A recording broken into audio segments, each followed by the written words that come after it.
Pemirsa, online single submission yang sudah 4 tahun berjalan ternyata masih memiliki banyak kekurangan, padahal program yang resmi diluncurkan Juli 2018 lalu bertujuan untuk memberikan kemudahan berusaha terutama dari segi perizinan kepada investor yang ingin menanamkan modalnya di seluruh wilayah Indonesia maupun bagi pelaku usaha kecil menengah.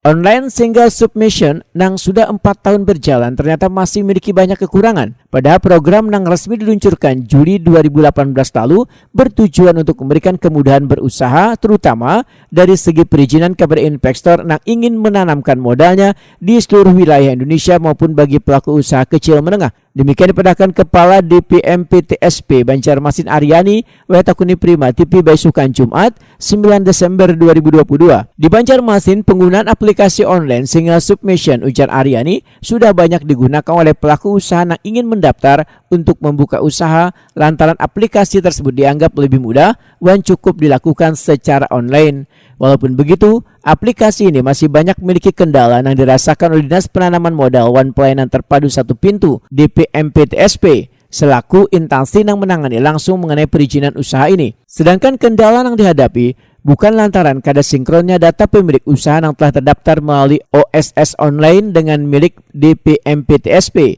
namun lebih kepada kada sesuainya ngaran atau identitas pendaftar usaha dengan hasil evaluasi di lapangan, maulah proses penyamaan data menjadi sulit. Selain itu, kendala lainnya adalah kada terverifikasi langsung terkait wadah atau usaha yang akan dibangun bila bertentangan dengan warga sekitar atau belum mendapat izin dari RT. Sehingga permasalahan angka ini, ujar Aryani, sering didapati di lapangan. Namun setelah dilakukan pemeriksaan ternyata wadah usaha yang dibangun justru kada sesuai dengan peraturan yang berlaku terkait pendirian pembangunan berusaha. Ini menjadi permasalahan bila nantinya dilakukan pendataan di DPMPTSP Banjarmasin. Dengan data memang ada, bisa dicari. Namun kesulitan kami itu adalah mendata nama sebuah perusahaan itu, karena di dalam OSS itu cuma hanya disebutkan nama pemilik. Nah makanya kan misalnya nama itu katakanlah Ahmad atau Ari atau